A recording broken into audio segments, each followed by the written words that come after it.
Comissió d'Octubre enguany ha volgut destacar, a més de la reivindicació del finançament, la reivindicació del valor de la solidaritat contra els valors de la corrupció, de l'autoritarisme, del malgovern, dels últims governs que hem patit al País Valencià. Nosaltres convertim la solidaritat en el valor del País Valencià que volem construir. Per això, enguany, sempre convidem a una persona o un col·lectiu a llegir el manifest del 9 d'octubre.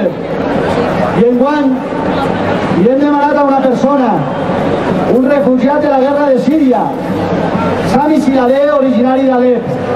Tots nosaltres, Sami. La situació al nostre país és la d'un territori que aporta a l'estat espanyol més recursos del que rep. No podem acceptar que aquesta situació d'espoli continuï en el temps.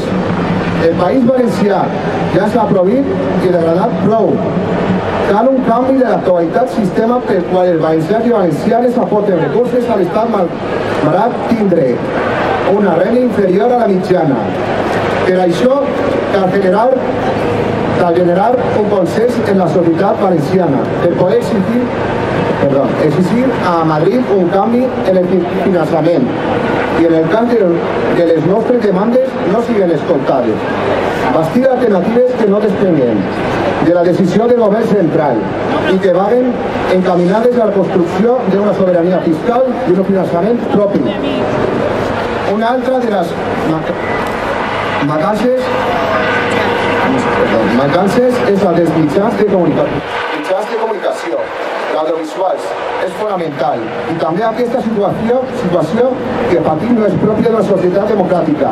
Per això cal ja la reobertura de Ràdio Televisió Valenciana o Canal 9 i la resta de canals de la Corporació Valenciana.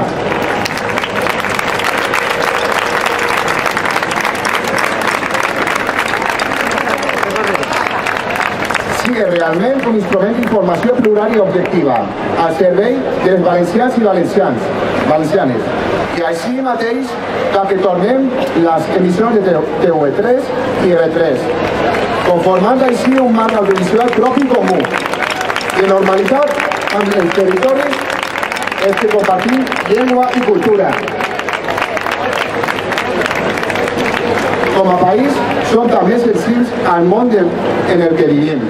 El drama de les persones refugiades i de la migració formen part d'un món de desigualtats que crea conflictes i que s'afecta i davant el qual calen respostes efectives per als drets de totes les persones. En aquest sentit, ens manifestem contra com s'ha gestat el TTIP, un vertible atac als drets socials i de la ciutadania. Som conscients que estem davant d'una societat més oberta, més permeable als problemes socials. Fruit d'aquesta nova realitat, hem d'enfocar el canvi viscut al País Valencià amb esperança, però sobretot i especialment amb responsabilitat i fermesa.